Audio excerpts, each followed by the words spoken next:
So I resolved to try the intellectual. It was a mind-to-mind contest, and he was easy prey after I got going.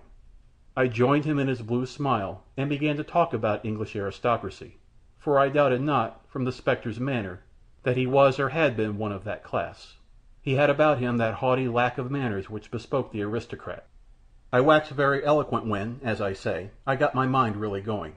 I spoke of kings and queens, their uses, of divine right, of dukes, earls, marquises, of all the pompous establishments of British royalty and nobility, with that contemptuously humorous tolerance of a necessary and somewhat amusing evil which we find in American comic papers. We had a battle royal for about 1 hour, and I must confess he was a foeman worthy of any man's steel, so long as I was reasonable in my arguments.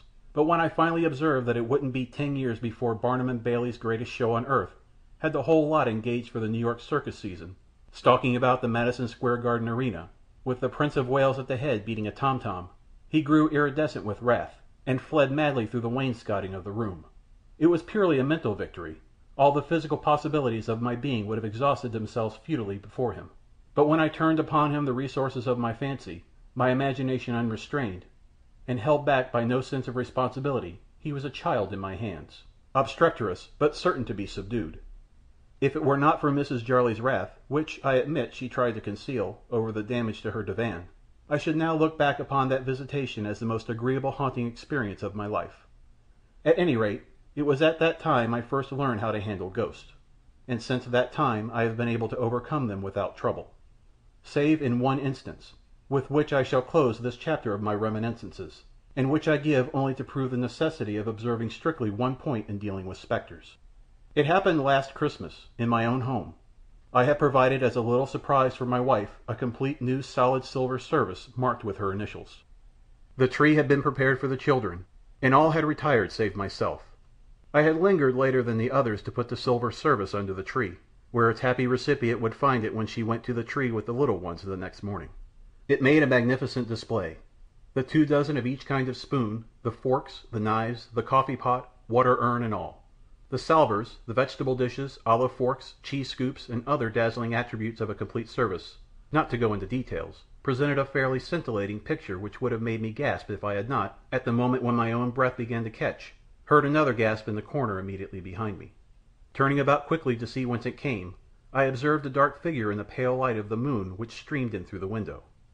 "Who are you?" I cried, starting back, the physical symptoms of a ghostly presence manifesting themselves as usual.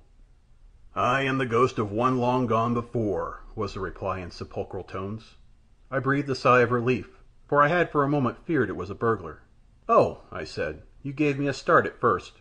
I was afraid you were a material thing come to rob me." Then, turning towards the tree, I observed with a wave of my hand, "Fine layout, eh?"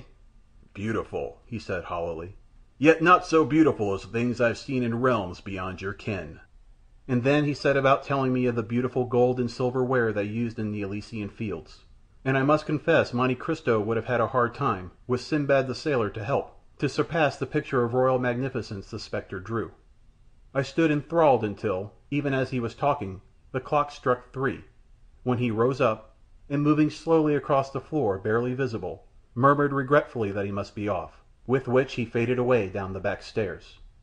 I pulled my nerves, which were getting rather strained, together again, and went to bed.